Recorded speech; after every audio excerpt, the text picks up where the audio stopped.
May I have your attention, please?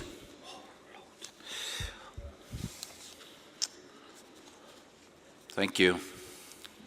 Honourable Ministers, Excellencies, distinguished delegates, ladies and gentlemen, I call to order the second plenary meeting of the fourth session of the United Nations Environment Assembly.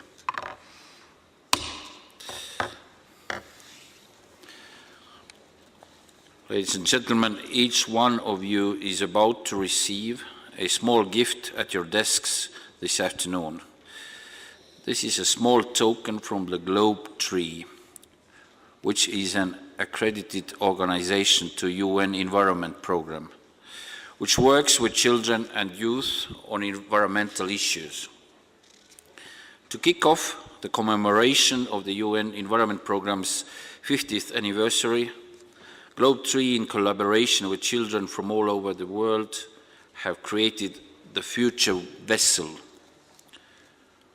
I encourage each and every one of you to take some time and visit the Future Vessel. I also encourage you to read and keep in your heart the message that the children have written on your card. At the last plenary session before concluding our meeting, I will invite some of these children, and together we will partake in the Uniting Water ceremony, where children will share their concern for clean water with us, and we will plant 4 seedlings in memory of all of those who faced their untimely death in the Ethiopian Airlines Flight 302 air crash that prevented them from being here with us and to commemorate this Environment Assembly. And I now wish to turn your attention to Agenda Item 9, entitled High-Level Segment under the theme Innovative Solutions for Environmental Challenges and Sustainable Consumption and Production. Under this agenda item, the meeting will consider national statements from member states of the Environment Assembly, states not members of the Environment Assembly, representatives of specialized agencies, United Nations bodies, intergovernmental bodies, and observers of international non-governmental organizations. It is the expectation of the Environment Assembly that through these statements we compile the priorities of countries and institutions to accelerate actions to identifying innovative solutions to pressing environmental challenges within the framework of sustainable development that will have a positive impact on society, the economy, and the environment, and on creating the conditions for an effective transition towards sustainable consumption and production patterns. To articulate the consideration of the statements, the Secretariat has compiled a list of speakers in accordance with the Rule 35 and 36 of our Rules of Procedure. In order to ensure that all representatives wishing to take the floor are allowed to do so, I propose that the Assembly limit the time on speeches to a maximum of 3 minutes for Member States and 5 minutes for those who are speaking on behalf of groups or regional ministerial fora in accordance to Rule 38 of our Rules of Procedure. Despite the allocated time being only 3 minutes, your full statement will be uploaded on the UN Environment Assembly website. Is this so agreed? I see no objections. It is so decided. Furthermore, I would like to propose that the Assembly makes exceptions on the time limit for heads of states and government addressing the Assembly under this item. Is this so agreed? I see no objections. It is so decided. Our order for the remainder of the session is set out in the speakers list. You can consult the list of speakers with our conference room officers or at the entrance of the conference room. Before I invite our first speaker, I want to inform our delegates that a timer is set in front of the speaker in order to monitor the allocated time while speaking.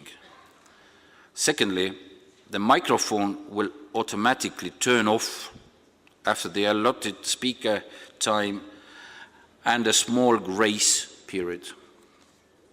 And I urge all delegates to exhibit restraint and make your statement within the allotted time. Please be informed that a video and a written text of statements made will be published on the website of the Environment Assembly. On this note, I would like to remind delegations that have not sent their statements to the Secretariat yet to do so.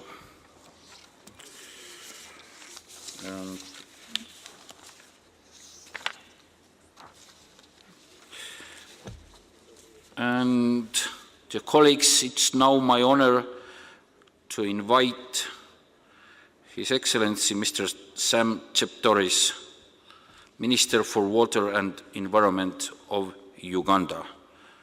Your Excellency, you have the floor.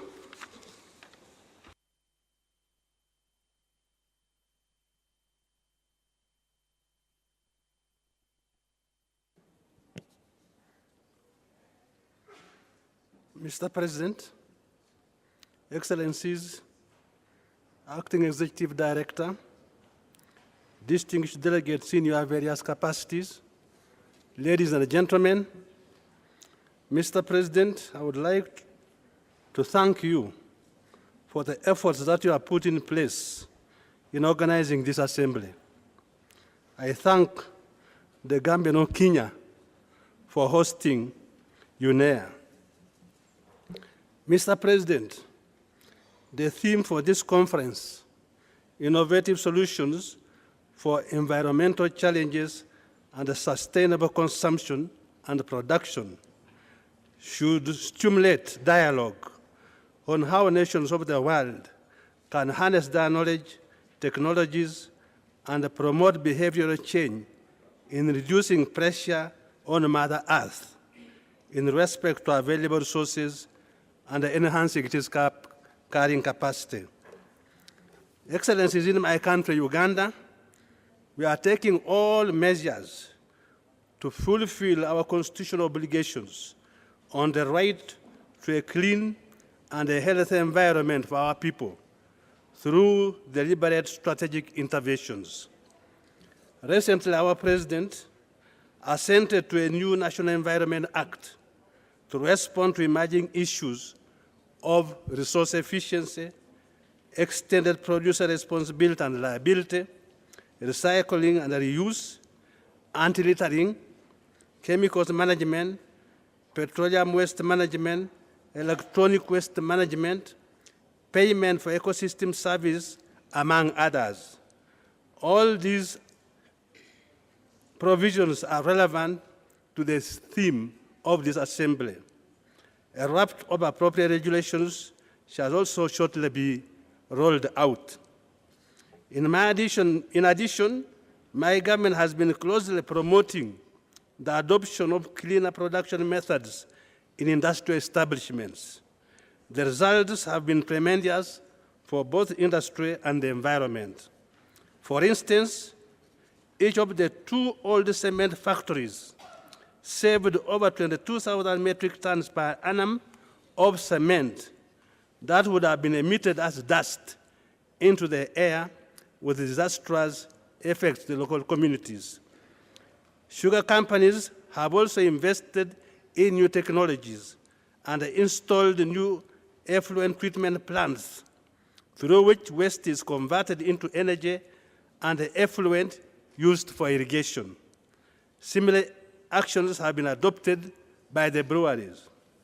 At the global level, Uganda is one of the countries implementing the Switch Africa Green Project, which is responding to SDG 12. Many participating small and medium enterprises have introduced innovative solutions in the production and the resource use efficiency techniques. 2 of these enterprises are already selling their products in international markets.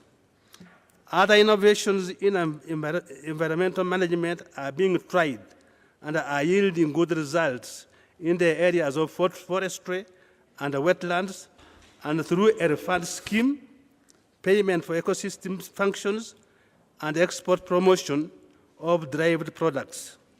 The latter is what we have done as part of the implementation of the National Biodiversity Strategy and Action Plan in the conservation of the... Your Excellency Minister, thank you for your statement. Unfortunately, your time allocated by the Assembly has expired, and I kindly ask you to send your written statement to the Secretariat so that it may be uploaded on the UN Environment Assembly website. I hereby urge the distinguished delegates to really limit your statements to the allotted time, as the microphone automatically cuts us off after 3 minutes and a short period of grace. Thank you for your understanding.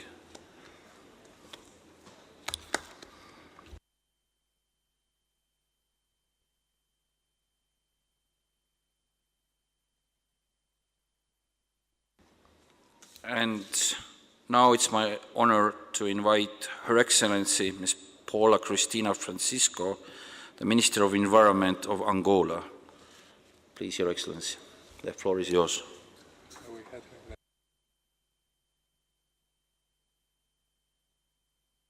Your Excellency, the President of the United Nations Assembly, dear colleagues, all protocol observed. On behalf of the government of Angola, under the name of the President, I'm here to mourn with you all the sadness that we just presenced in this Assembly. Angola does acknowledge the long way pertaining to innovative solutions for environment challenges and sustainable consumption for production, especially by having this event in this first semester of the year. It will give us guidance, different approaches and view on the way we should act now and today. Through these innovative solutions, we all together hope to drive an agenda for a faster and a rapid response to the environment in general challenges facing our nations. Angola has a national development plan that is bounded to climate change, biodiversity, conservation areas, waste management, and sustainable use for 2018-2022. Innovation we also bring by uplifting the scales for human communities and also to addressing moderated actions. Angola calls upon industries to moderate the use of animals for fancy clothes rather than having more sustainable fashion and awareness styles. We must also ensure that technology and geoengineering, it looks as part of our environmental impacts assessment to nature and to conserve all the knowledge for communities that we have been holding for years. In that regard, we would like to keep on shouting louder and speak for one voice, one planet. That leadership on preparation of the position for the next CITES COP is now on its third minute by the presidency of the Angolan Union and Angola. In the international agenda, one of the examples that we are having here, and we bring it alive, is the CASA project. We call for all urgent needs for its preservation under the basis of the environment. The UN agencies from this example are called upon to work together with governments to have an integrated approach of working together, including private sector, civil society, not forgetting communities. Plastics represent new industries. Different approaches in requested adoption for convention are a priority for all of us. Already we all have enough evidence to a scientific level for its transformation. Oceans cannot be our destiny. Our appeal is that we should look at the fourth declaration as one driving system for all of us, and we thank you.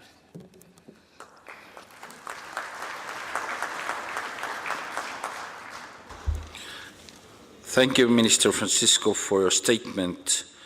And now I invite His Excellency Mr. Patja Basir, Minister of Environment the green economy and climate change of Burkina Faso. Minister, the floor is yours.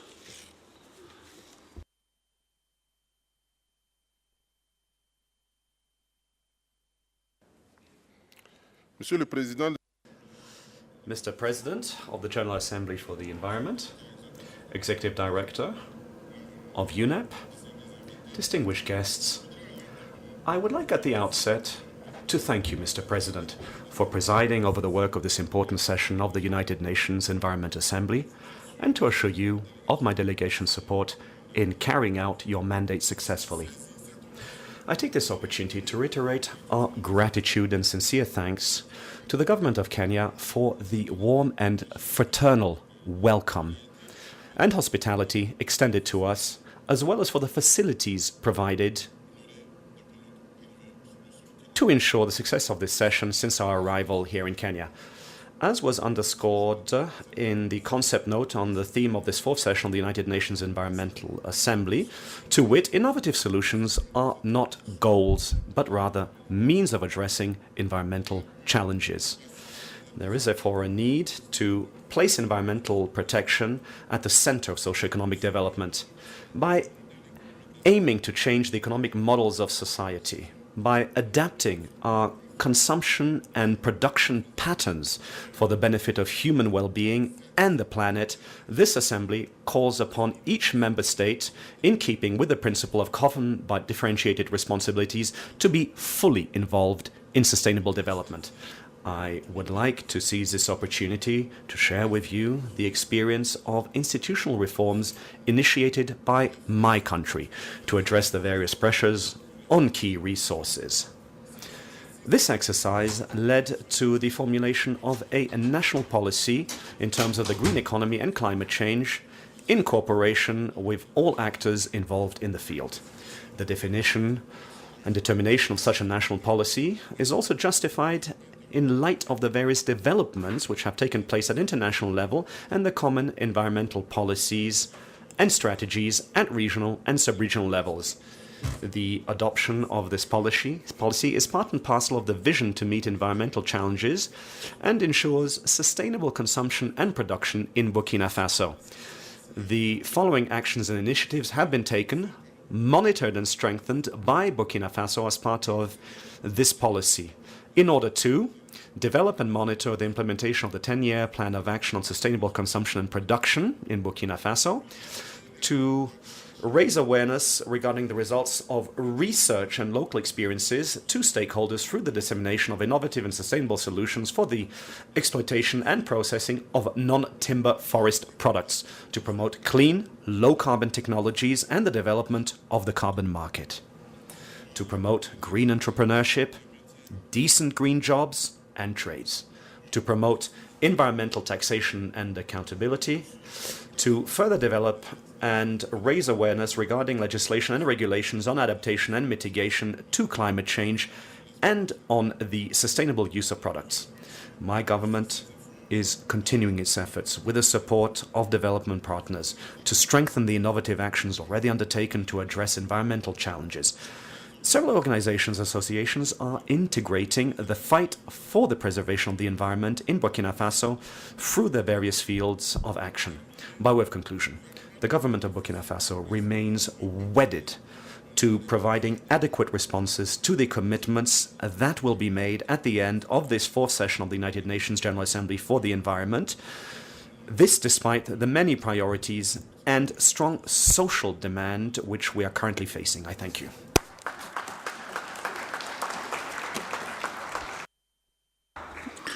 Thank you, Minister Bashir, for your statement. And I now invite His Excellency, Mr. Goran Trivan, Minister of Environmental Protection of Serbia. Minister, you have the floor.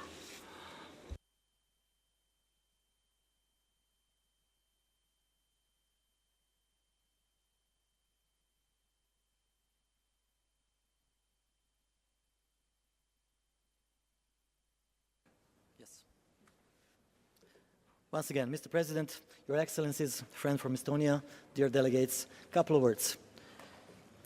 On behalf of delegation of the government of the Republic of Serbia, I wish to express my sincere gratitude to the government of Kenya and UNEP Secretariat for their hospitality and also to organizing this exceptional event. So let me tell that new technological solutions and an innovative approach to production and consumption are essential for social and economic development. Serbia is advancing strongly in that way. Let me mention that renewable energy, wind farms, use of biomass, wastewater and solid waste management, recycling are very high in our agenda, and Serbia is advancing well. So let me say also too that we reduced plastic bags use for 70% in the last year, trying to make that policy really visible for our citizens, and we have very big support of our citizens and our media, which is very, very important for us, which may be called like some kind of Don Quixote in our modern society. So, another word, I have to say that we launched a special program, so-called Local Development Resilient of Climate Change, trying to use our brains and very beautiful young people we have, which are very educated and are famous all around the world, trying to make our country much better, and we are giving to them very big chance to help our country to start to be developed and environmental country, as some countries trying to do. But also I have to say that the importance of international and surrounded cooperation is very important, and thanks to UNEP and also Italian Republic of Italia, we made one beautiful event in Serbia and in Belgrade, trying to make some new agreement with some kind of new, not territory, but some kind of organization, more about 20 countries in Southern Europe, and thank you for helping us, that it is new format, and we are trying to make something possible. What is possible?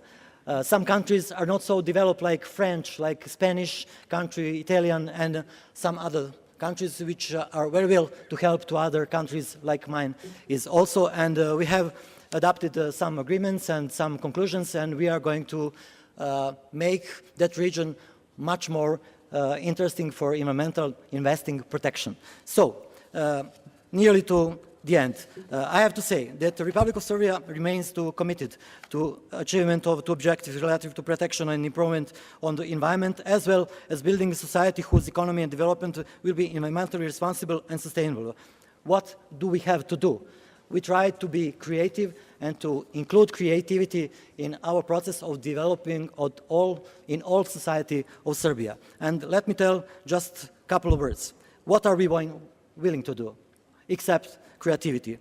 Our will, our effort and ideas in order to improve our way to thinking and of thinking and raise awareness of the new generation so as to be more committed to response to new challenges of our time and also challenges of ensuring a healthy future, but we intend to keep on with forestering, I have to say. And at the end, what is the end?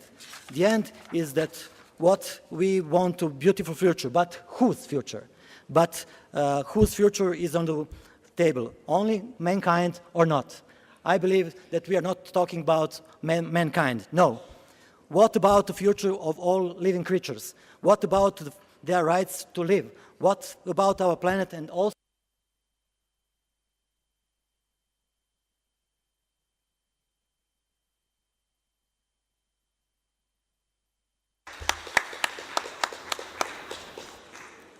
Thank you, Minister Trivan, for your statement and also for your leadership in your region. And now I invite His Excellency, Mr. Professor Kwabena Frimpong Boateng, Minister for Environment, Science, Technology and Innovation of Ghana. Minister, the floor is yours.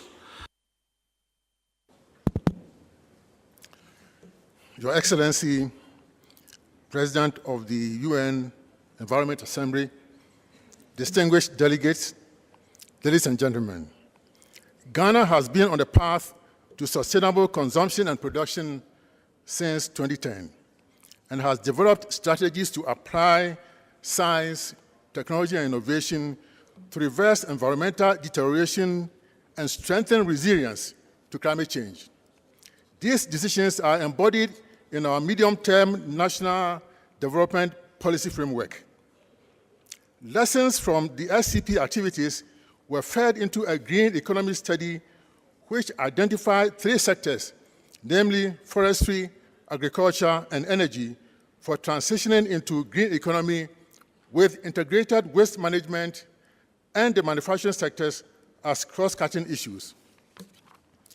In order to trigger the implementation and coordination of sustainable consumption and production and resource efficiency and cleaner production in Ghana, the UNEP and UNIDO facilitated the setting up of the Ghana National Cleaner Production Center with the Environmental Protection Agency as host institution. Also, Mr. President, to promote sustainable consumption and production implementation in Ghana, the Switch Africa Green Program was initiated and 3 sectors were targeted: integrated waste management, tourism, and manufacturing with renewable energy as cross-cutting issue. Under the Switch Africa Green Program, Ghana implemented 6 projects in electronic waste, renewable energy and clean cook stoves, industrial symbiosis, and biogas. Mr. President, we have trained 101 artisans in design, construction, operation, and maintenance of biogas plants. Currently, there's a 2 megawatt biogas fired power plant in Tema, which is connected to the national grid, and dozens biogas plants power secondary schools. Mr. President, the Industrial Symbiosis Project facilitates the movement of segregated processed waste among SMEs as raw materials, thus redefining waste as money in transition in a bid to attain the target of zero waste society. A waste trading e-platform and waste stock market has been developed where SMEs can sell or buy various waste resources. Mr. President, we have created 1,600 jobs, green jobs. 800,000 kilograms of CO2 emissions have been saved through waste transformation. 98,000 metric tons of industrial waste has been avoided, and we think we are on the path towards creating the future we want. I thank you for your attention.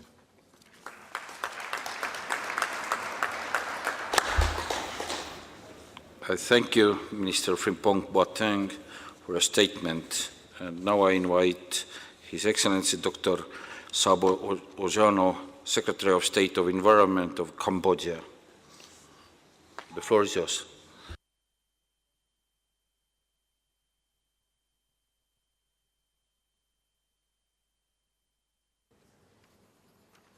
Excellency Minister, President, ladies and gentlemen. First of all, on behalf of the government of Cambodia, I would like to express my sincere thanks to the UN Environment and the government of Kenya for hosting the 4-session UNE with excellent arrangement and hospitality. Cambodia has recently embarked on the review of the policy, legislation, institutional mechanism, program, and planning relevant to state sustainable development agenda, such as the industrial development policy and the climate change strategy, where environmental pollution and resource efficiency has been clearly highlighted.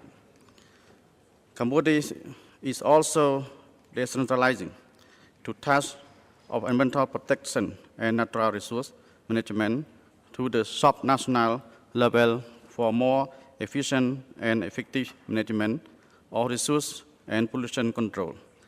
Environmental code draft is in progress, and it will be a comprehensive and robust regulation for environmental protection and management. Moreover, as of today, Cambodia has protected area of around 7.5 million hectares. Some are even turned into eco-tourist destination. Cambodia also have an interministerial mechanism, call it the National Council for Sustainable Development, to coordinate relevant ministry and stakeholders to integrate environmental consideration into development plan. Excellency, ladies and gentlemen, at global and regional level, Cambodia has been an active supporter of climate change negotiation and has ratified the Paris Agreement and implement of UNFCCC, UNCBD, Stockholm and Basel Convention, and UN Environmental Resolution. We see the importance of need for commitment and cooperation by state and all stakeholders at global and regional level, with technology made available and resources allocated to support action in our world. In this UNEP4, Cambodia strongly expects the ministerial declaration, resolution, and outcome will be affirmed in a balanced manner to environmental sustainability for solving the environmental challenges and achieving sustainable consumption and production. Finally, I would like to conclude my statement by reaffirming our commitment to work together with nation, development partner, and multi-stakeholder to tackle environmental challenges effectively and efficiently, including development and implementation for joint action and partnership to address challenges in Cambodia region and in the world. Thank you, Mr. President. I thank His Excellency Dr. Sabo Jono for your statement.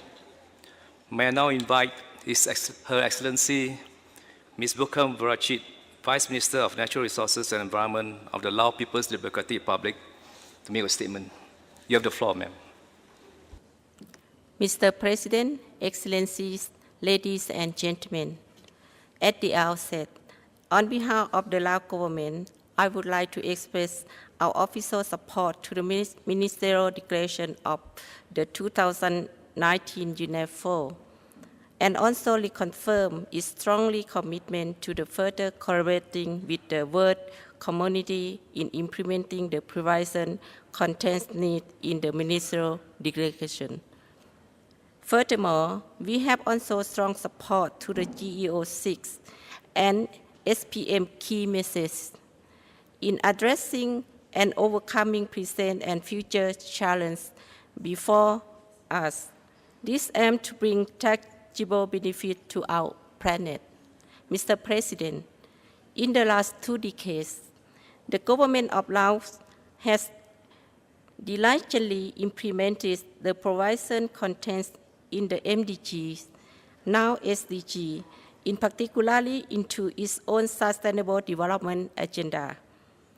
The government has also set up coordinating mechanisms on natural resource management and environmental protection at the micro level, as well as laid down legal framework, policies, and long-term strategies by mainstreaming the natural resource management and environmental protection into the immediate and long-term national socio-economic development plan in line with green and sustained policy, low carbon emission oriented approach, and has achieved as economic growth with average rate of 70% per year. Today, I would like to inform that early this year, the government of Lao PDR has conducted joint national dialogue for GEF and GCF in Vientiane capital, Lao PDR. We are the first country to host a joint mission of 2 global climate funds to support ambitious climate change, sustainable development, and environmental management action in Lao PDR. Mr. President, the Lao PDR reaffirms a strong commitment in implementing the result of the Assembly, and I believe that only through the serious manifestation of collective partnership, mutual assistance, and shared commitment would be able our world to attain its lofty goals as mentioned above. I thank you.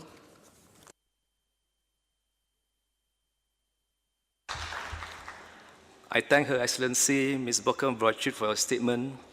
May I now invite His Excellency Mr. Cheket Atakor, Head of Delegation of Thailand, to deliver your statement. You have the floor, sir.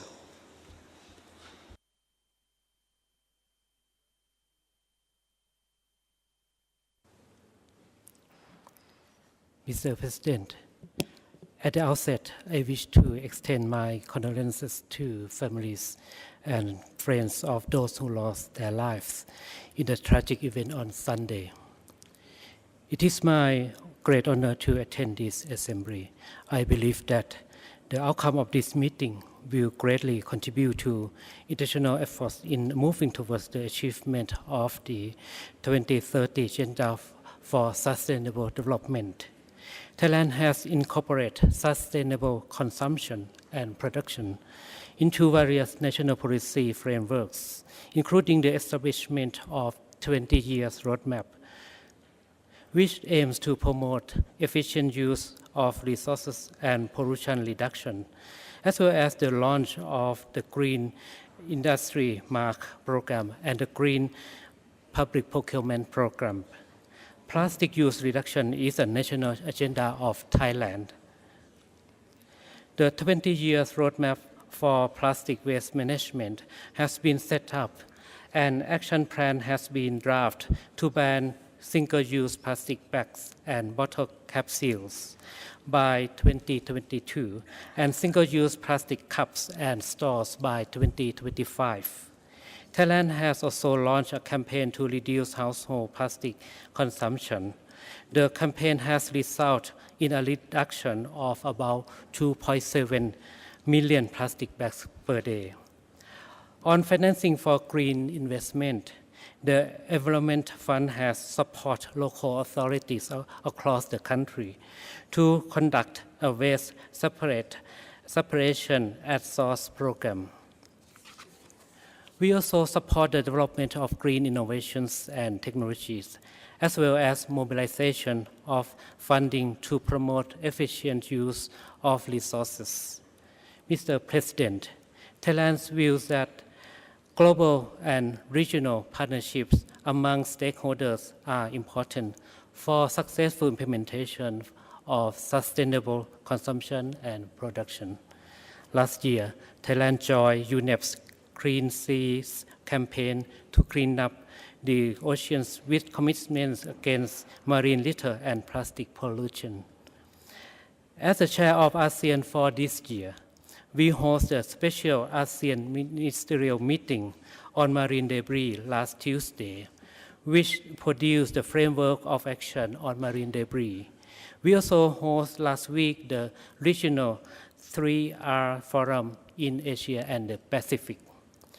Finally, we hope that the Assembly will continue to be the forum to address global environmental challenges and to find common solutions for the benefits of all without leaving anyone behind. I thank you, President. I thank His Excellency Mr. Chetket Atokor for your statement. May I now invite His Excellency Mr. Milorad Stepanovic from Montenegro to deliver your statement. You have the floor, sir.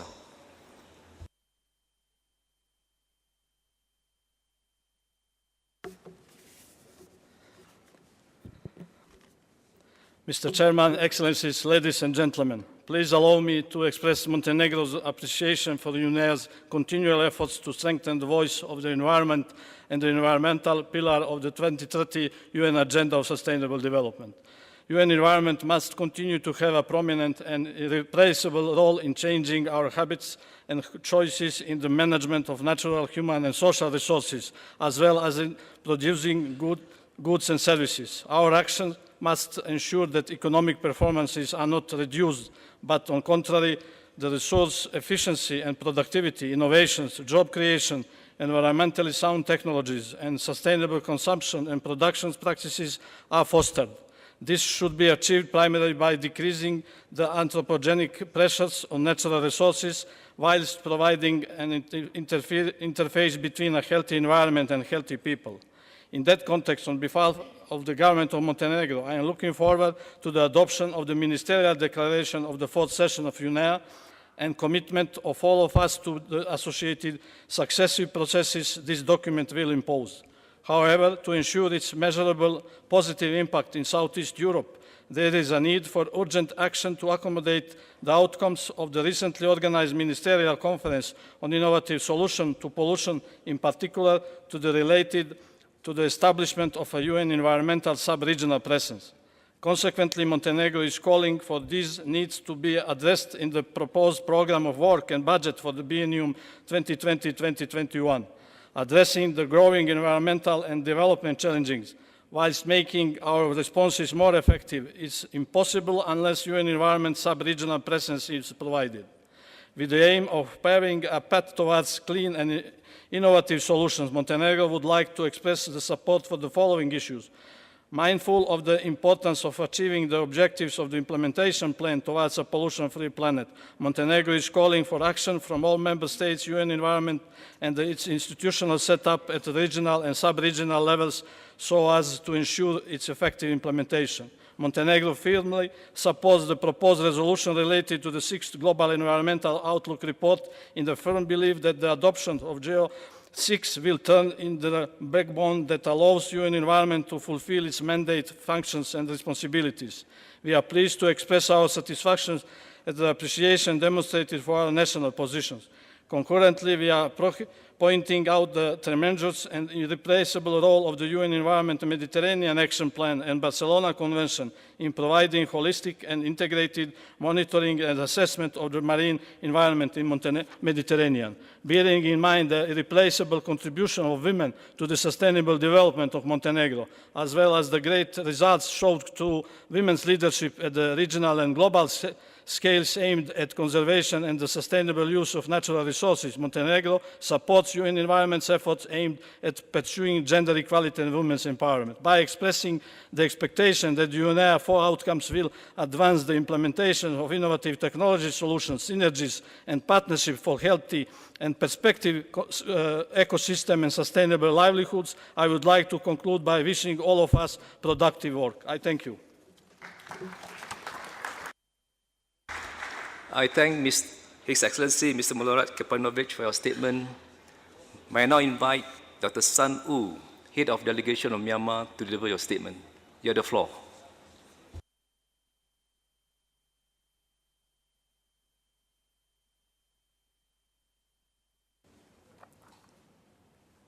Honorable Mr. President, honorable ministers and heads of delegation, distinguished delegates, ladies and gentlemen, a very good afternoon. May I take this opportunity to express my sincere thanks to the government of Kenya and its people for the warm welcome and hospitality, and UN Environment for organizing this magnificent assembly attended by all the member states and world dignitaries. In the sense of promoting the national economy, Myanmar shifted towards industrialization that brought increase and greater demand of resources and environmental challenges in terms of water and air pollution, toxic chemicals, effluents, and emissions. In addition, the implications of increasing urban infrastructure, housing and public services, sanitation, wastewater, drainage, solid waste, and vehicles are the significant threats to the natural and social environment. Myanmar has been well aware of the fact that sustainable consumption will help to create a low-carbon economy with zero waste, where all consumer products and services are created, purchased, used, and recycled or disposed of in a closed-loop model. And this is not far from a traditional way of life in Asia, where consumers are closely and culturally linked with nature. A recent study revealed that it becomes increasingly important for the government and financial institutions to take green finance into consideration. It also stated that a too narrow focus on the expansion of micro, small, and medium-sized enterprise MSME sectors without taking into account sustainable consumption and production practices will pose risks to Myanmar's growing economy, resulting in severe environmental pollution and resource depletion. Therefore, ensuring more sustainable growth would call for provisions favoring green finance in Myanmar's financial system. In spite of this rather discouraging situation for MSMEs requiring green finance, There is an ample opportunity for Myanmar to develop a greener financial system right from the beginning. However, Myanmar has been promoting its political will to pursue sustainable consumption and production in order to enhance the quality of citizens' life, improve resource efficiency, and minimize waste, which will eventually lead toward sustainable development.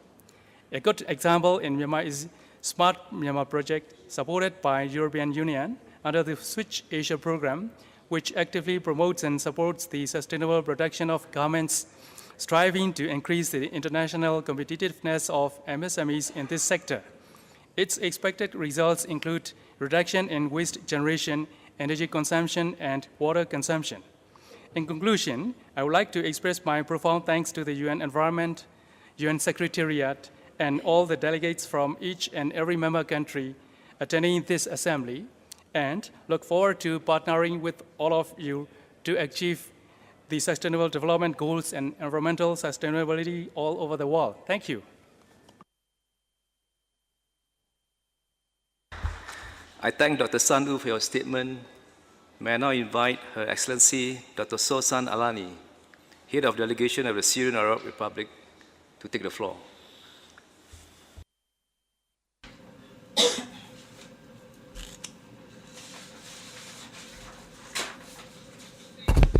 Mr. President, honorable ministers, your excellencies, ambassadors and the permanent representatives, ladies and gentlemen. At the outset, I would like to thank you for your efforts in order to run the proceedings of this UNEA session.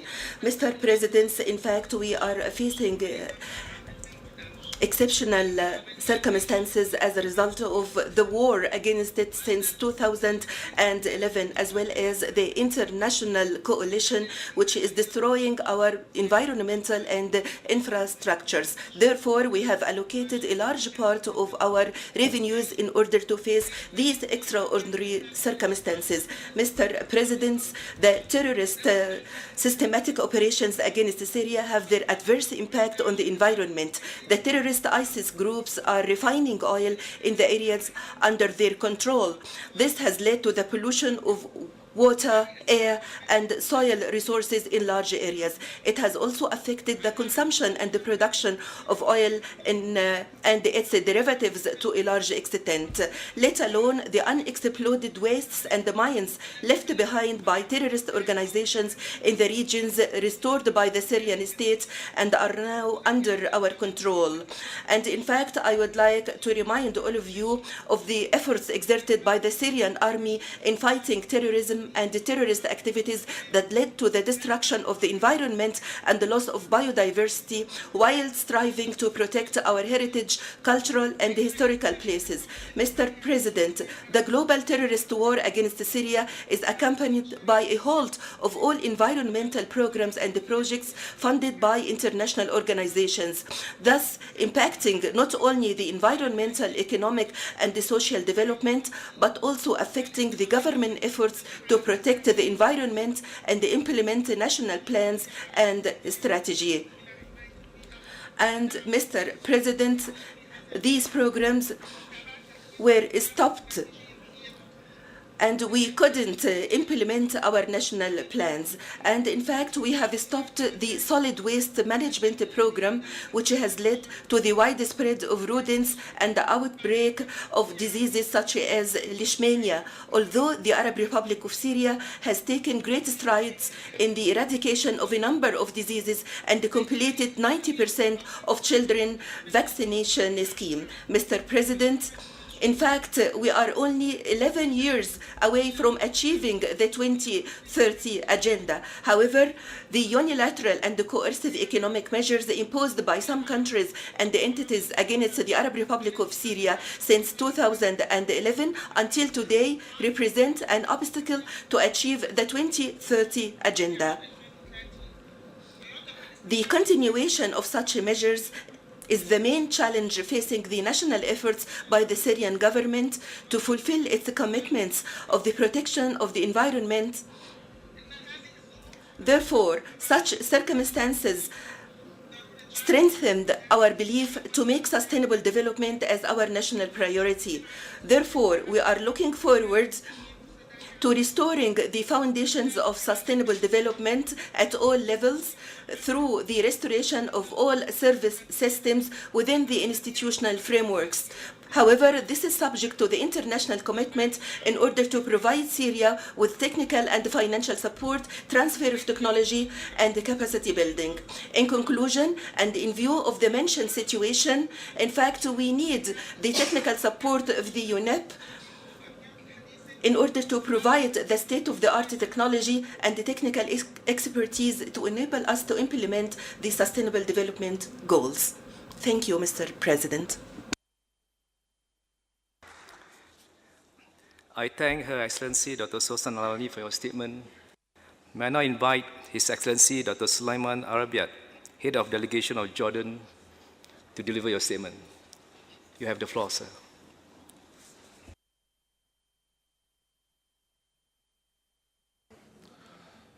معالي الرئيس، السادة الحضور، أصحاب المعالي والسعادة.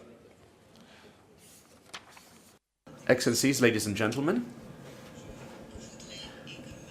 I should like, and as all of you know, our planet is facing a great many challenges, including pollution and the lack of compliance with environmental conditions and the lack of environmental awareness and a lack of a culture of environmental awareness, as well as the deterioration of ecosystems, modes and patterns of unsustainable consumption and production, as well as the deterioration of the environment as a result of armed conflict, as well as terrorist attacks. The Hashemite Kingdom of Jordan, for years, welcomed millions of refugees. We opened our doors to these refugees, and you know that we're currently hosting 1.3 million Syrian refugees, to wit 20% of the population of the kingdom. And this, of course, is a heavy burden. A burden on our budget, given the fact that the international community only provides us with $2.7 billion of the overall expenditures. Now, the implementation of good governance concepts, as well as other things, are all pillars aimed at achieving global comprehensive development, including flexible economic development. And there was a need to achieve this by working in a structured way as part of a long-term strategy incorporating green economy concepts.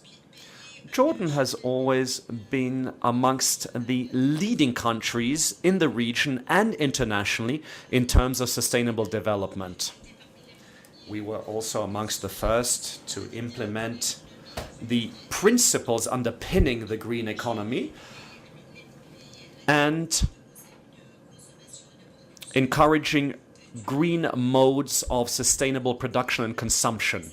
We've also adopted a number of plans in this field, to wit, green development, the management of agricultural waste, transport, tourism, and renewable energy.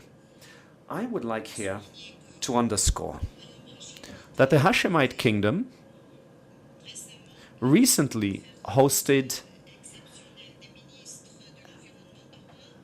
a conference of Arab environmental ministers last month to better enable us to prepare ourselves for UNEA 4. We did this given the importance which we attach to UNEA 4 and the importance of the topics to be debated and discussed here, as well as the resolutions which we will pass. I would therefore like to thank you for the outstanding preparations for this meeting aimed at achieving sustainable development. I'd also like to convey my gratitude to the people and government of Kenya. Thank you. Thank you. I thank His Excellency Dr. Sulaiman Arabiat for your statement. May I now invite His Excellency Mr. Saleh Sulaiman Al-Hati, Head of Delegation of Oman, to deliver your statement.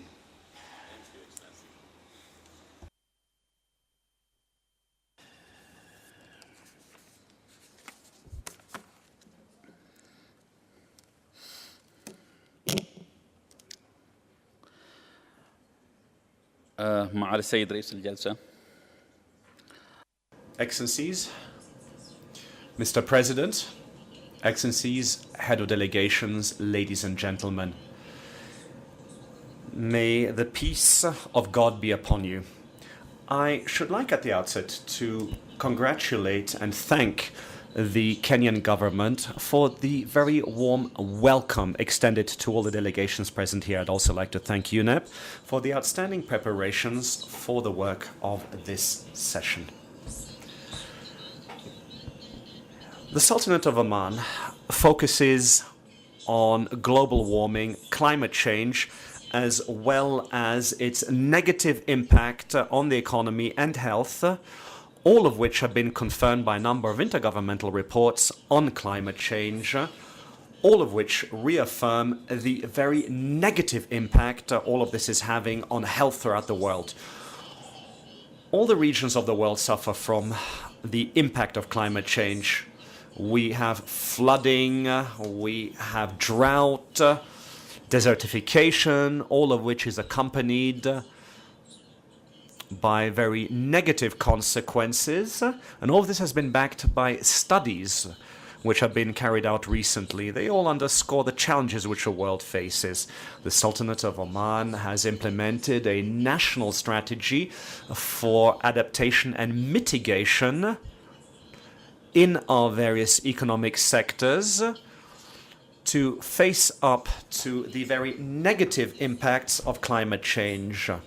The Sultanate of Oman, of course, possesses strong capabilities in the field of renewable energy. We have, for example, wind energy and solar energy. We're also working for the implementation of environmental policies focusing on renewable alternatives by limiting the use of fossil fuel to reduce the emission of greenhouse gases, which should enable us to achieve our environmental goals in the field of biodiversity and sustainability. We also have a number of protected areas which we have drawn up,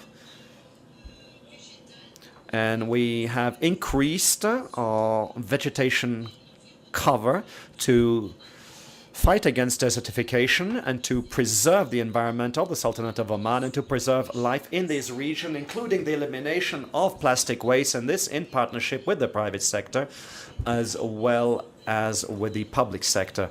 The Sultanate of Oman enjoys a number of advantages in the field of the environment, especially when it comes to solar and wind energy. As I said, we've also limited the use of fossil fuel, and we have an international prize, a prize for the protection of the environment, which is globally renowned, recognized by the whole world. This prize is awarded to organizations and individuals active in the field of the preservation of the environment. Based on this, we are working with UNEP to meet challenges in the social, economic, and health fields.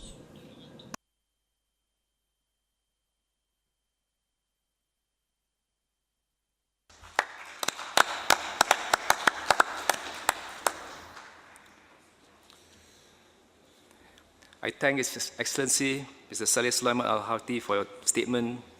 May I now invite Mr. Berdi Berdiev, Head of Delegation of Turkmenistan, to deliver your statement. You have the floor.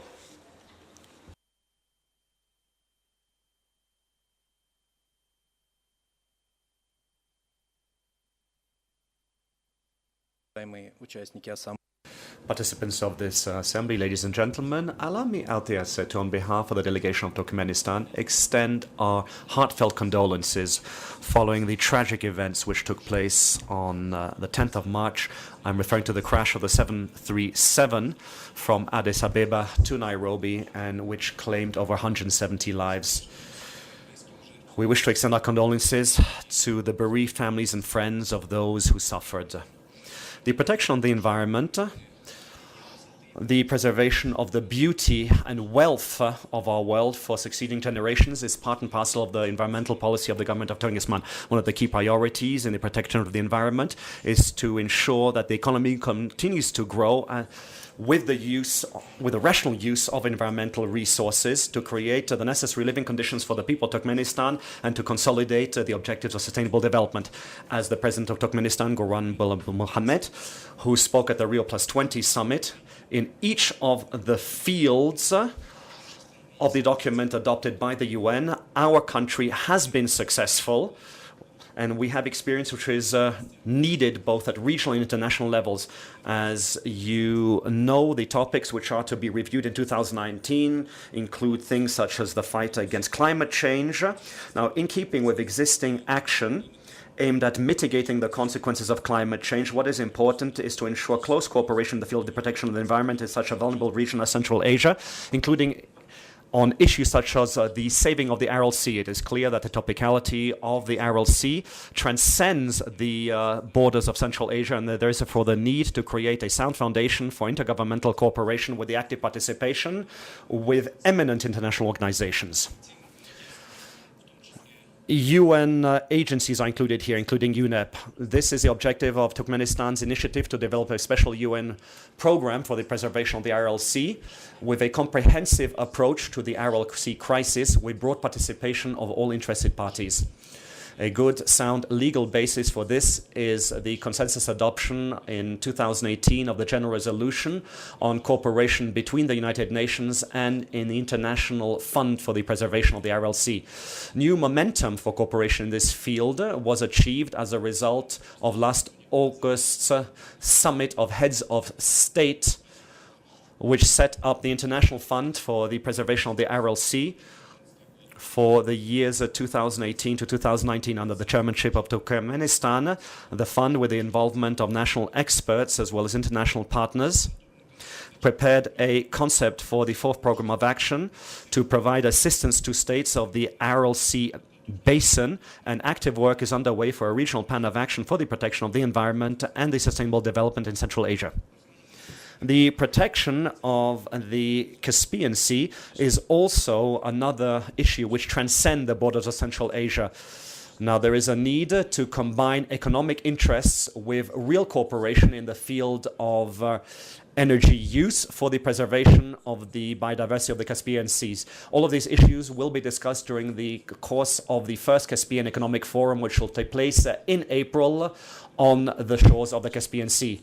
We note the importance of consolidated approaches to strengthening international action for the protection of the environment, and we are therefore champion a consideration of this based on internationally recognized norms of international law in the field of the environment, mindful of the interests of all international states in the region, recognizing that international consensus is the only path for effective intergovernmental cooperation. Thank you so much. I thank Mr. Berdi Badia for your statement.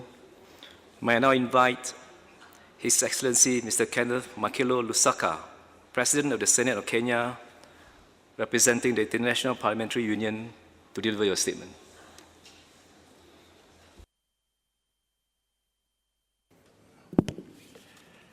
Honorable President of the Assembly, honorable ministers and deputy ministers, ladies and gentlemen, it is a great honor for me to address the fourth session of the United Nations Environment Assembly on behalf of the Interparliamentary Union, IPU. It is 178 member parliaments and the more than 6.5 billion of the world's 7 billion people living in countries whose parliaments are our members. At the recent IPU UN parliamentary hearing in New York, the United Nations Secretary General highlighted the essential role played by parliamentarians in modern societies. He said, and I quote, "Parliaments can be bastions of democracy and crucial link between the national and the global. Parliaments indeed have a vital role to play in the implementation of international agenda, namely the 2030 Agenda and its Sustainable Development Goals, SDGs, and the Paris Agreements on Climate Change. We parliamentarians should maximize our legislative, budgetary, and oversight functions. We need to build national ownership, transform international agendas into national laws, policies and action plans, and hold our governments accountable.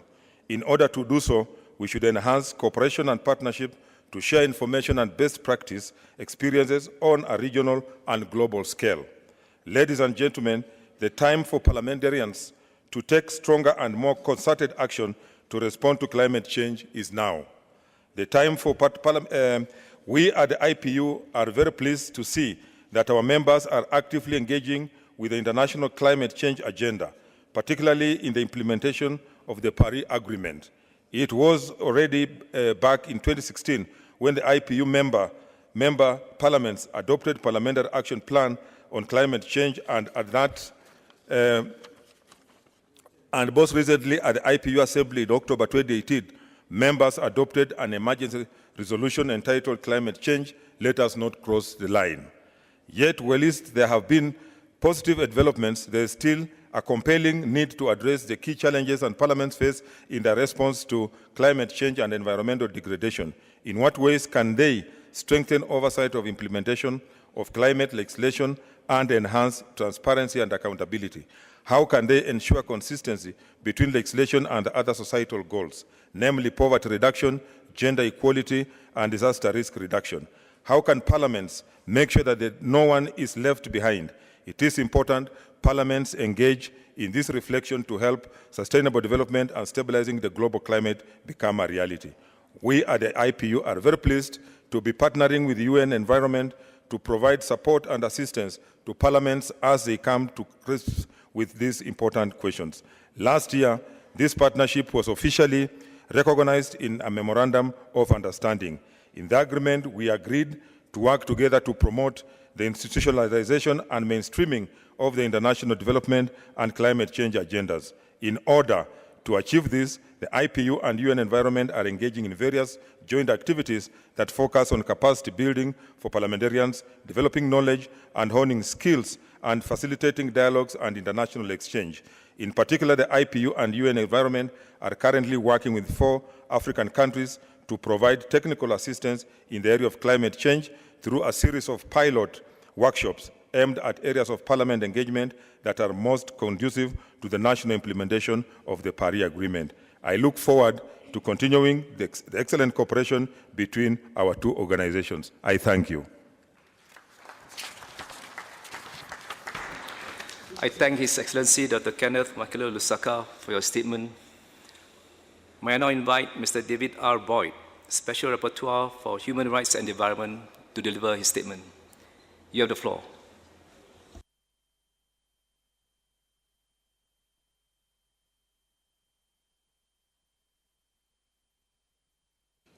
Distinguished delegates, excellencies, ladies and gentlemen, the Human Rights Council created the mandate on human rights and the environment in 2012. My predecessor, Professor John Knox, did a tremendous job over the past 6 years of clarifying the relationship between human rights and the environment, concluding that the enjoyment of many human rights depends on a healthy environment, and the protection of the environment depends on the protection of human rights, such as the right to freedom of expression, rights of participation, freedom of association. As Special Rapporteur, I serve as both a watchdog and an advocate, encouraging states and businesses to fulfill their human rights obligations in the context of environmental challenges. I present reports annually to the UN Human Rights Council and to the UN General Assembly. For example, I presented my first report last week to the Human Rights Council on the relationship between air pollution and human rights. The World Health Organization indicates that over 7 million premature deaths occur each year because of exposure to air pollution, a figure that is larger than the combined total of deaths from war, murder, tuberculosis, HIV, AIDS, and malaria combined. And that terrible toll that I mentioned includes the premature deaths of over 600,000 children aged 5 or under. This violates the rights to life, the rights to health, the rights of the child, and the right to live in a healthy and sustainable environment. Clearly, there is a link between human rights and the environment. As Special Rapporteur, I also carry out country visits. So last year, my first mission was to Fiji, and it was a very powerful and moving experience to witness the impacts that climate change is already having on the people of Fiji. Not some future impacts 50 or 100 years down the road, but impacts happening today. Acknowledging this relationship between human rights and environmental protection can actually be a catalyst for stronger, more innovative action to address and empower people to address the Sustainable Development Goals and to overcome our environmental challenges. The human right to live in a healthy environment was first mentioned in the Stockholm Declaration in 1972. Over the past 50 years, this right has been defined as including two main categories: procedural rights and substantive rights. On the procedural side, these are the tools such as access to information, participation in environmental decision-making, and access to justice that enable us to fulfill our substantive rights. And those substantive elements of the right to a healthy and sustainable environment include clean air, safe drinking water and adequate sanitation, healthy and sustainably produced food, a non-toxic environment, healthy ecosystems and biodiversity, and of course, a safe climate. Today, there are 130 states that have ratified regional treaties that explicitly include recognition of the right to a healthy environment. Treaties covering Africa, Latin America, parts of Asia, Europe, and the Caribbean. In more than 110 states today, the right to a healthy environment enjoys constitutional protection. It's also included in the environmental laws of more than 100 countries. So in total, 155 UN states already recognize that this is a fundamental human right and they have obligations to protect it. My friends, the time has come to recognize that everyone, everywhere, has the right to live, work, study, and play in a healthy, safe, clean, and sustainable environment. In our joint report to the UN General Assembly last fall, Professor Knox and I called for urgent recognition of this right at the global level. And I look forward to continuing to work with UN Environment, UN Development Program, states, civil society, and businesses to make this right a reality. Thank you very much.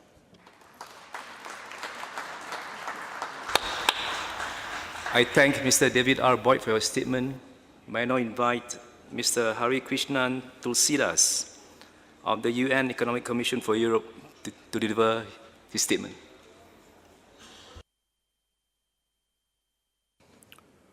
Excellencies, distinguished delegates, dear colleagues, on behalf of the Executive Secretary of UN Economic Commission for Europe, Ms. Olga Algayerova, I would like to offer the following statement.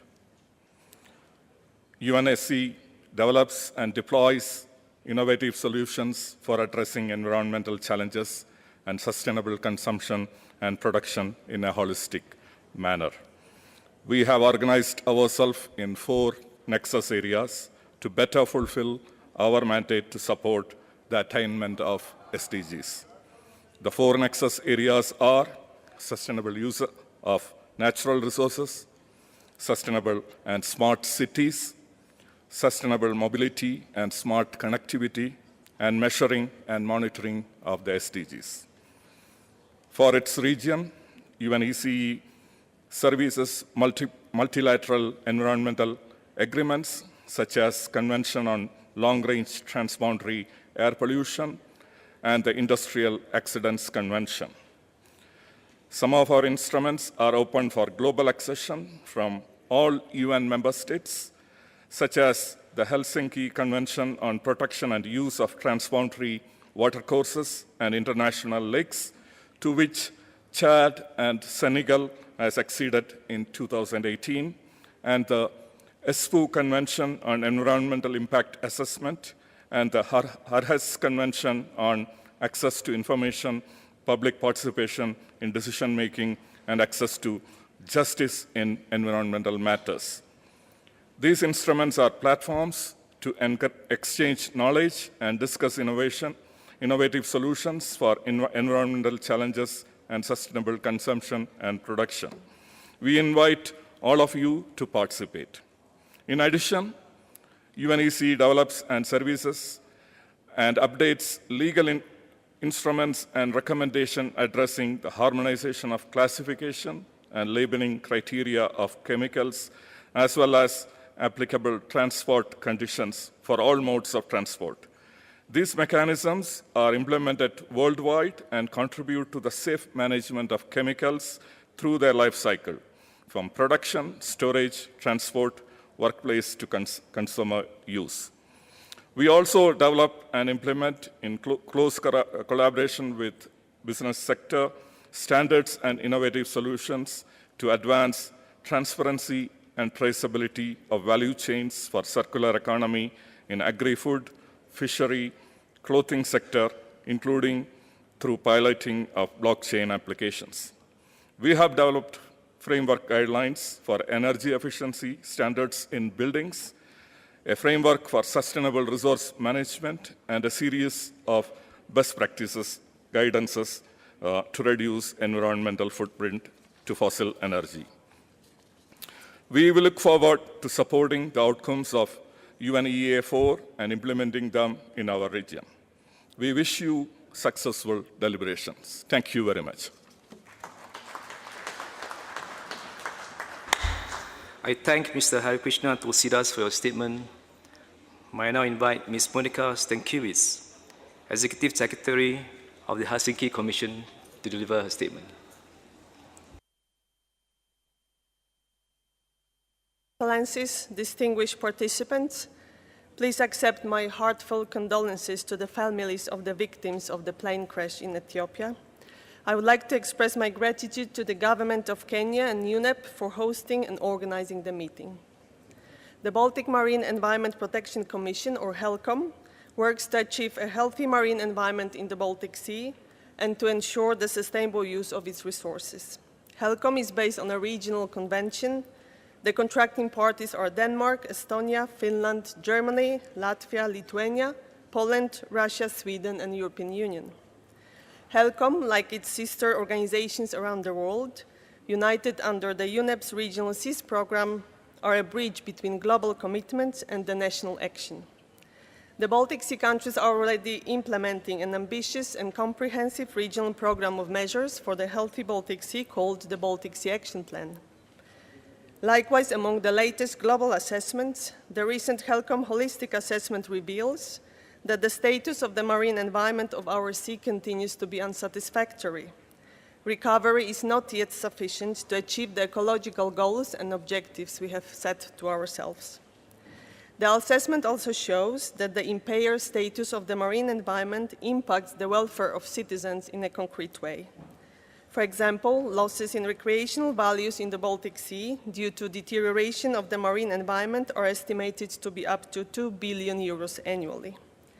At the HELCOM ministerial meeting last year, the contracting parties decided to update the Baltic Sea Action Plan and agreed on concrete steps forward, which will also contribute to the implementation of the ministerial declaration and resolutions foreseen to be adopted during this meeting. And I would like to give you 2 examples. The HELCOM ministers agreed to elaborating by 2020 a Baltic Sea regional nutrient recycling strategy. A strategy will focus on measures at source rather than end-of-pipe solutions and will promote environmentally safe nutrient recycling, especially from manure and sewage, considering principles of circular economy. Further, the contracting parties decided to develop appropriate measures to address microplastics and riverine inputs, urban wastewater effluents, as well as stormwater. Ladies and gentlemen, the findings on degradation of our planet continue to be alarming, and the scale of the challenge we are facing can at some time feel overwhelming. But it is possible to revert the negative trend, and I would like to offer some concrete Baltic Sea examples that consistent action can lead to successes. The white-tailed sea eagle, top predator in the Baltic Sea coastal food webs, has suffered for decades from the effects of persistent chemicals. Ban on the use of these chemicals has been in place for some time already, resulting in the recovery of the white-tailed sea eagle. Several seal populations have improved recently. The input and deposition of cadmium, mercury, and lead has been substantially decreased. And last but not least, the input of nitrogen and phosphorus from land-based sources to the sea have been cut substantially. This progress has been underpinned by the regionally coordinated environmental monitoring programs of the Baltic Sea countries. Transparency, involvement of civil society, and engagement of private sector have been important as well. HELCOM remains committed to continue working together towards a pollution-free planet. I thank you. I thank Ms. Monica Stankiewicz for your statement. May I now invite Mr. Sileshi Getahun, of the International Bamboo and Rattan Organization to deliver his statement.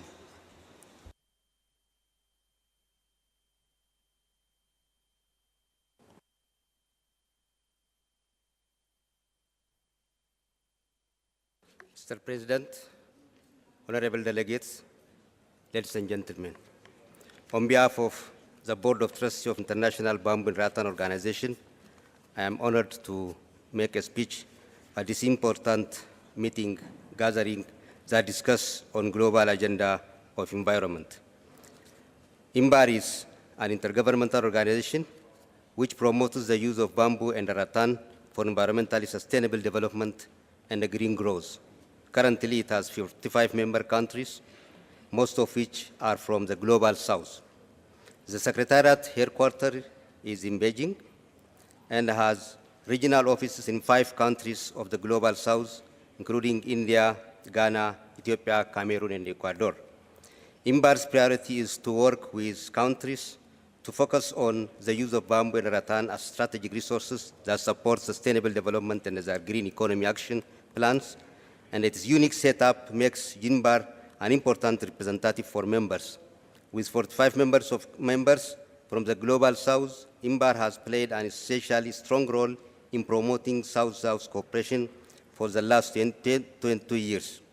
Since its establishment, it has been making a real difference to the lives of millions of people and the environments around the world, with achievements in the areas such as raising standards, promoting safe, resilient bamboo construction, restoring degraded land, capacity building, and informing green policy and sustainable development goals objectives. Bamboo and rattan, the two resources, are very important resources which are not much known and considered in the world. Although bamboo is technically a grass plant, it can grow up to 35 meters tall and 30 centimeters of diameter. Rattan is also flexible and native to the tropical regions of Africa, Asia, and Australia. But the majority of rattan grows in Indonesia. Rattan can grow several hundred meters as it's due for bamboo. To mention a few of benefits in poverty reduction, bamboo and rattan can provide an alternative income and even a source of nutrition to local communities. Tens of millions of people around the world rely on bamboo and rattan for their livelihoods, and the bamboo is much used source of food and fodder for livestock.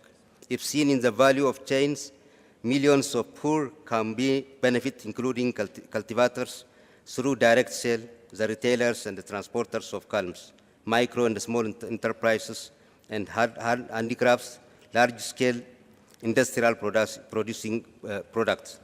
In my time as trustee of the board, I have spoken to many people who have benefited from bamboo and rattan, farmers who have crops for flourishing along the bamboo, women who are earning their first income from selling this. In infrastructure development and housing and other environmental benefits are the benefits of the bamboo and rattan. Restoring the degraded lands, and the bamboo can also combat the climate change, which is it can sequester about 30% more carbon than other trees. Ladies and gentlemen, just understanding this, IMBAR is building on its experience and expertise on bamboo and rattan over the past 20 years, so that to develop organizations that support countries to use unique resources of bamboo and rattan to improve their environmental security and livelihoods of their livelihoods. As bamboo and rattan grow throughout the tropics in Africa, Asia and Pacific and America, I would like to adjourn my remark by requesting and urging this assembly to think of these resources as a potential solution to address environmental challenges we face and to promote sustainable consumption and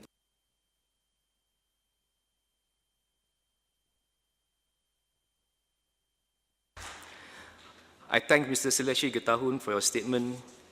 We will now be hearing statements from major groups and stakeholders. I have the honor now to invite Mr. Stephen Stitch, representing Science and Technology, to deliver your statement.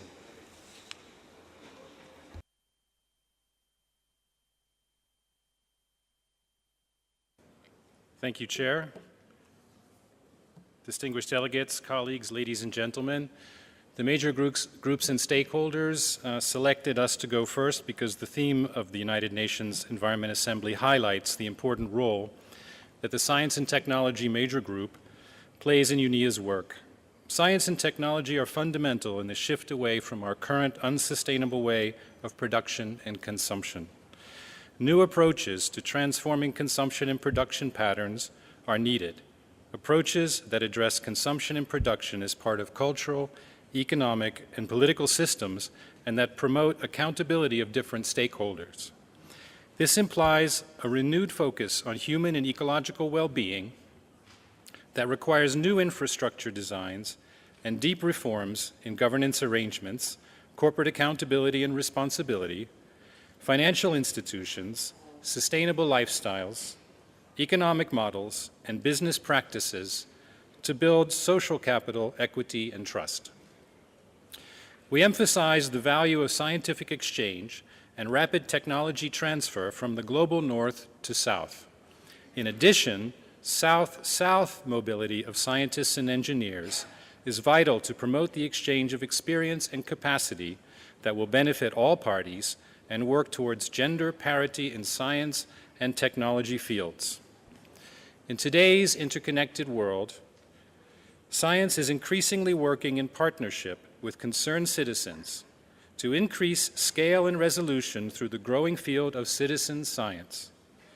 Citizen science emphasizes collaborative intelligence and co-creation to facilitate scientific and community-based solutions. It acts across cultures and worldviews to provide active and meaningful ways to integrate local, traditional, and indigenous knowledge. UN Environment is uniquely positioned to strengthen the science policy interface as cited in the Future We Want, paragraph 88.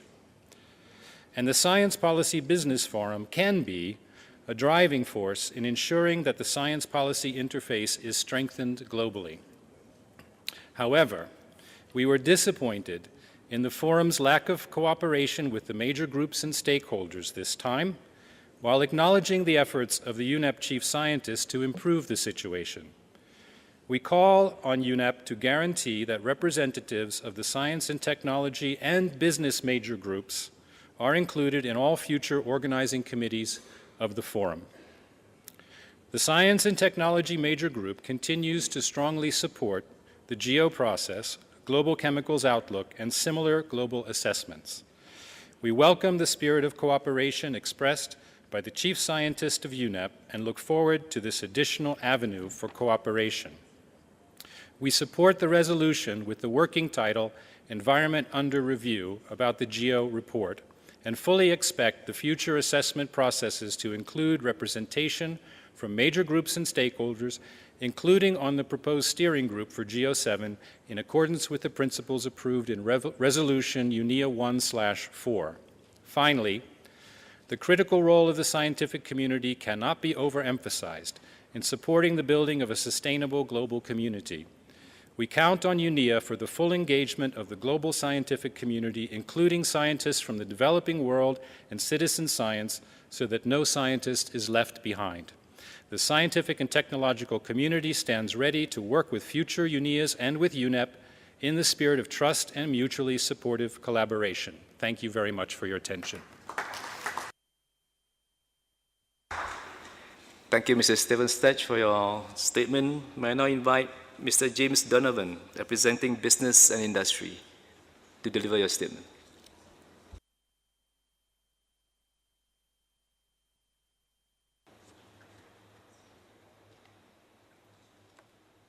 Thank you, Mr. Chair.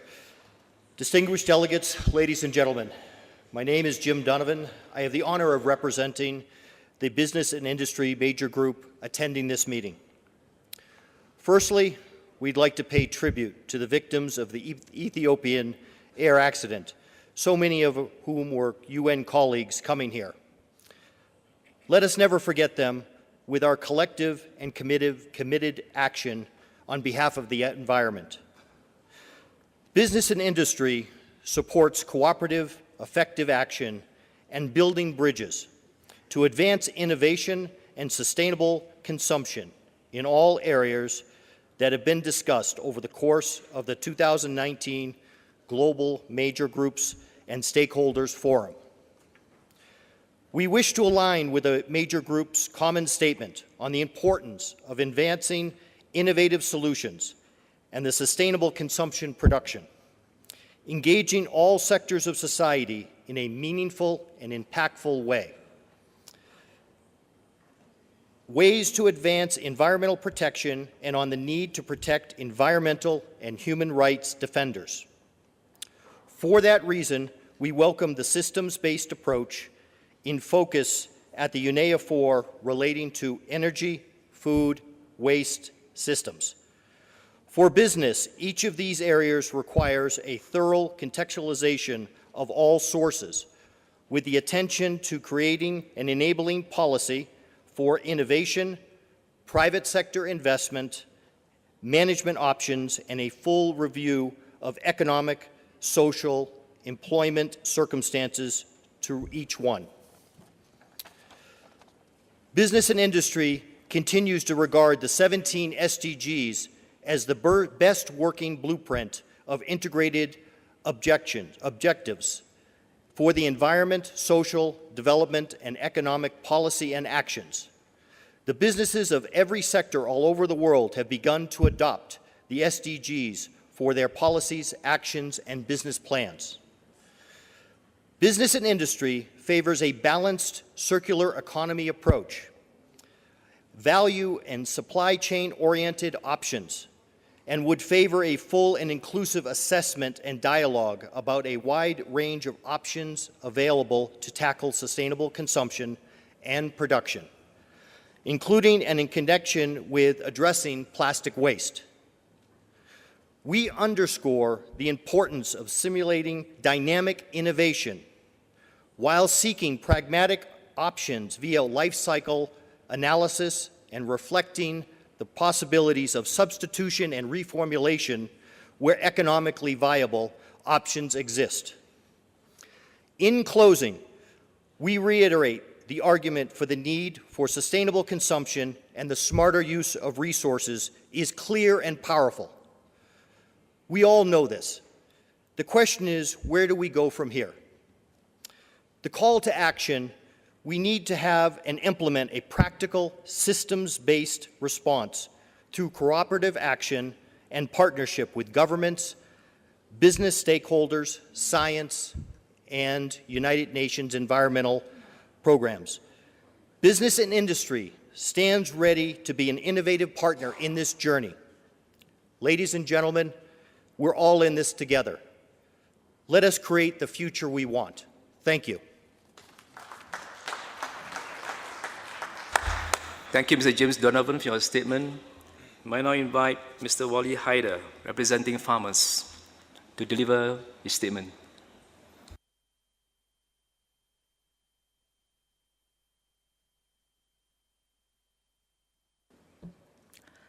Thank you, Chair. Honorable Excellencies, distinguished delegates and colleagues. I am Wali Haider from Roots for Equity, Pakistan, and I'm speaking on behalf of Farmer Major Group. The dominant paradigm of unsustainable production and consumption continue to devastate the situation of the environment and the people along the promotion of trade-related aspect of intellectual property rights, which force GMOs and commodification of seeds and water.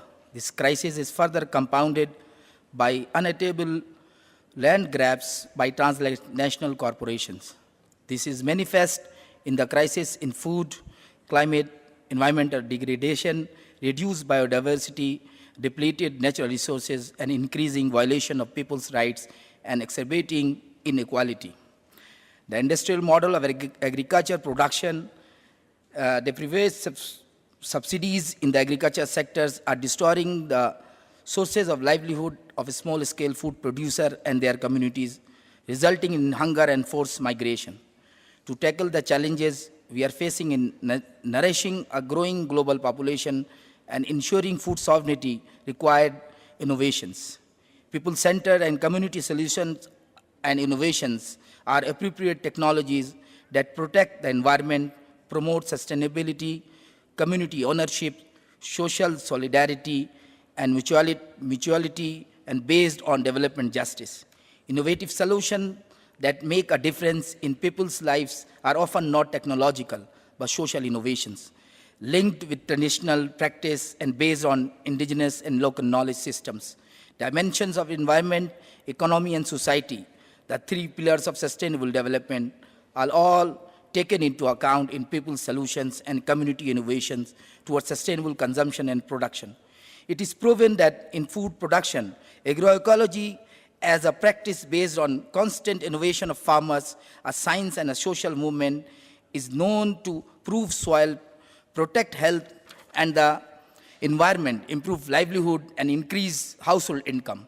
Agroecology also harness traditional and indigenous knowledge system supported by people's science and builds community unity. Therefore, we call for strengthening and promotion of agroecology through appropriate laws, policy, and program, as well as the protection of local, indigenous, and traditional knowledge in agriculture, and creates market for traditional produce. Subsidies, incentive, and development aid should be retargeted away from industrial agriculture towards agroecological solution and small-scale local production. We also note with concern that the negotiations are tilted more in favor of big businesses than ecology and pharma. However, we call on member states to protect the interest of the small and the landless farmer. We also have some call for action, but I'm not, for the sake of the time saving, I'm not reading that, but we are submitting this. The farmers of the world stand ready to support you, so we can work together on these. Thank you very much. I thank Mr. Waller Haider for your statement. May I now invite Ms. Leila Reinhardt, representing NGOs, to deliver a statement. You have the floor.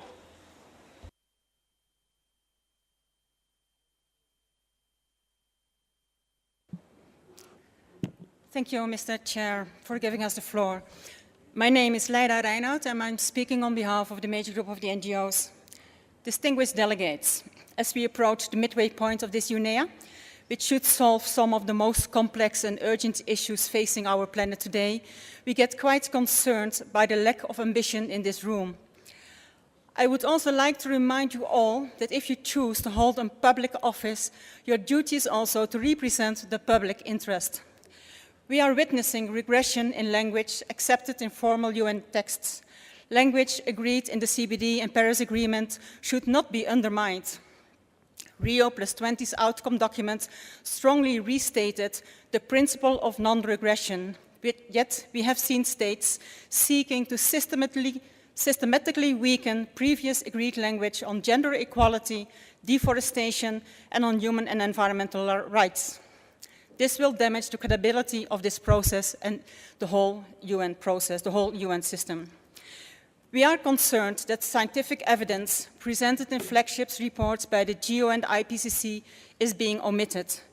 Meanwhile, clearly understood connections on the fundamental issues, such as the industrial agriculture being a driver of deforestation, are being ignored. For too long, governments have prioritized economic and business interests, often at the expense of the interest of the people they represent. This is why we are facing today's existential crisis. Now is the time to redress the balance and to put the highest emphasis on the other dimensions of sustainable development, be it social or environmental. If this is not done with the political commitment and the urgency, we will face an environmental disaster that will affect every citizen, including all of you in this room and your families. The wealth of available scientific data tells us that we are at a critical turning point, where inaction will lead us over a cliff edge and beyond the point of no return. We have the knowledge, we have the evidence, now we just need the political will. NGOs came to Nairobi to support ambitious goals and plans to improve the state of the global environment. We urge you now to scale up your urgency and action over the next few days. If not, we seem to be here only for damage control.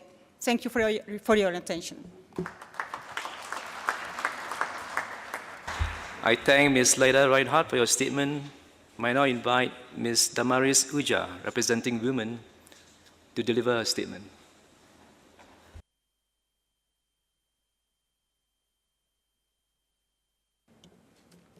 Thank you, Chair. I'm Damari Soja from Nigeria, representing the Women, Workers, and Trade Unions major groups. The Women, Workers, Trade Unions major group expressed our condolences to the lives lost in the tragic plane crash. This tragedy puts all our important work here in perspective.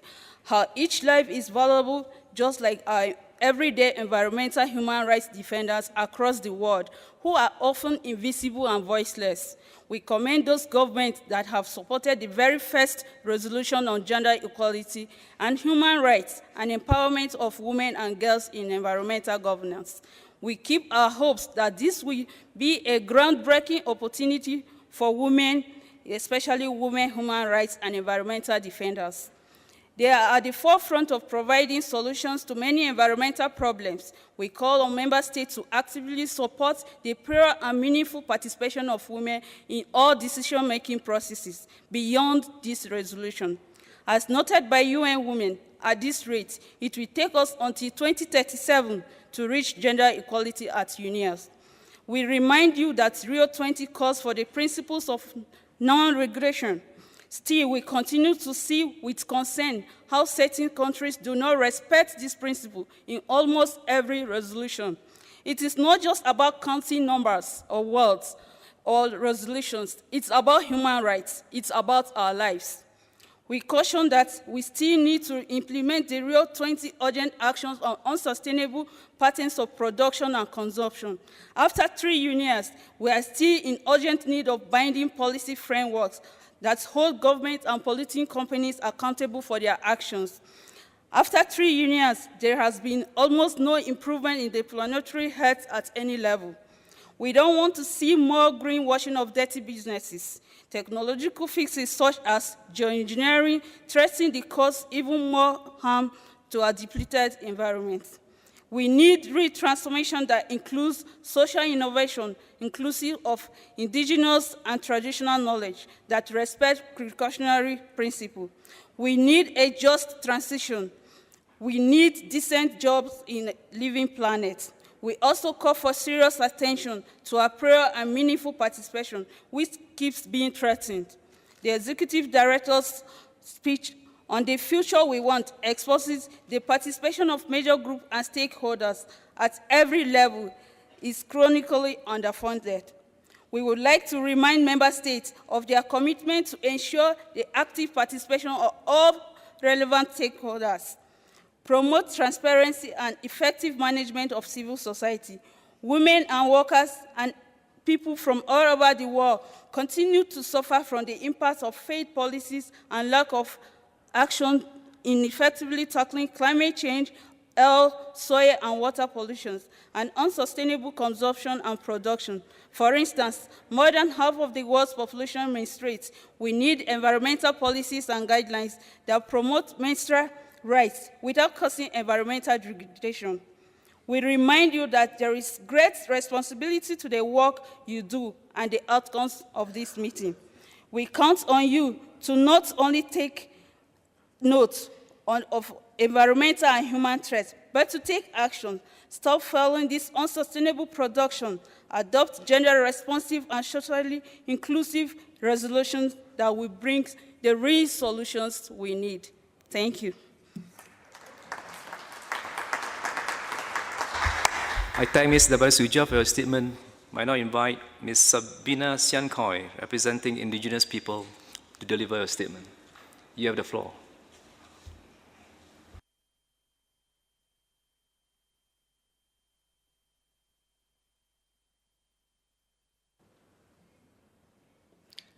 Thank you, Chair. I'm Kaptoyo Edna speaking on behalf of the Indigenous Peoples Major Group. Firstly, I would like to share some facts. Since 1960, half of all the tropical forests have disappeared, and this loss is accelerating. Last 4 years were the worst on record for deforestation. The Global Land Outlook tells us that 40% of all land is degraded on Earth, mostly from industrial agriculture and deforestation, and 2/5 people drink contaminated water, since 70% of all industrial waste and 80% of all sewage enters our rivers and oceans untreated. The Global Environment Outlook 5 notes habitat loss and degradation, including from unsustainable agriculture and infrastructure development, unsustainable exploitation, pollution, and invasive alien species remain predominant threats to terrestrial and aquatic biodiversity. All these contribute to a decline in ecosystem services, which may lead to increasing food insecurity and endanger poverty reduction and the impoverishment of human well-being and health. Environment rights are enshrined in over 100 constitutions, yet almost 4 people a week are killed defending those rights, while many more are harassed, intimidated, and forced from their lands. Around 40 to 50% of the 197 environmental defenders killed in 2017 came from indigenous peoples and local communities. The Indigenous Peoples Major Group recommends the following to UNEA towards a sustainable future. Recognize the contribution of traditional knowledge, practices, and innovations of indigenous people as contributing equally to the science, knowledge, and land and resource and tenure rights as key.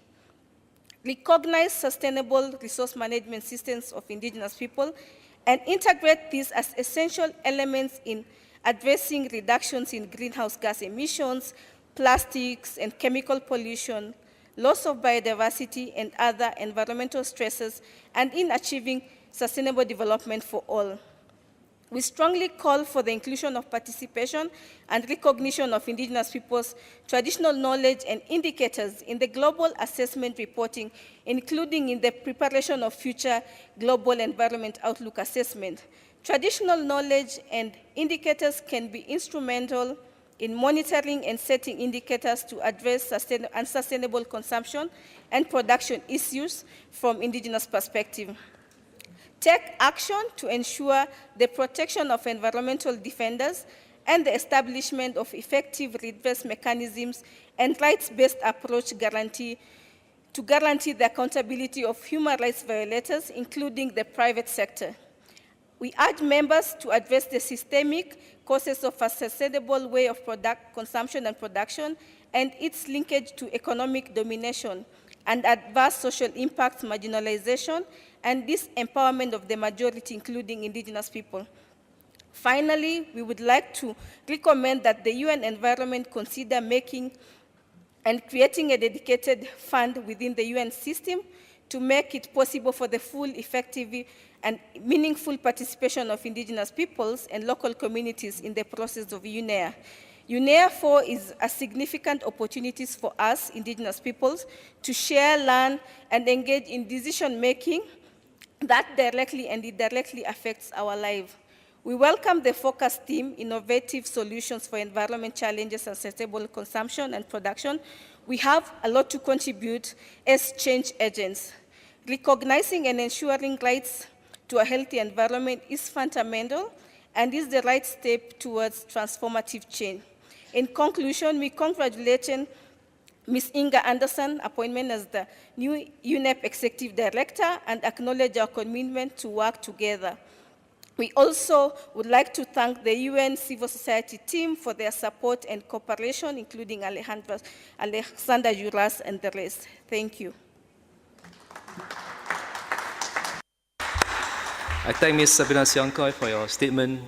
Distinguished delegates, ladies and gentlemen, we have now concluded our list of speakers for this session. We will adjourn the session and continue the national statements tomorrow afternoon at 3 p.m. in the same room. Allow me to invite the Secretary to make some housekeeping announcements. Thank you, Chair.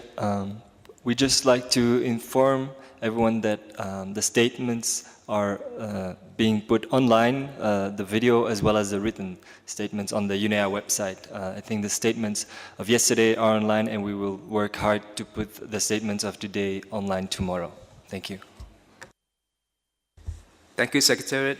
There being no other issue, I declare the meeting adjourned.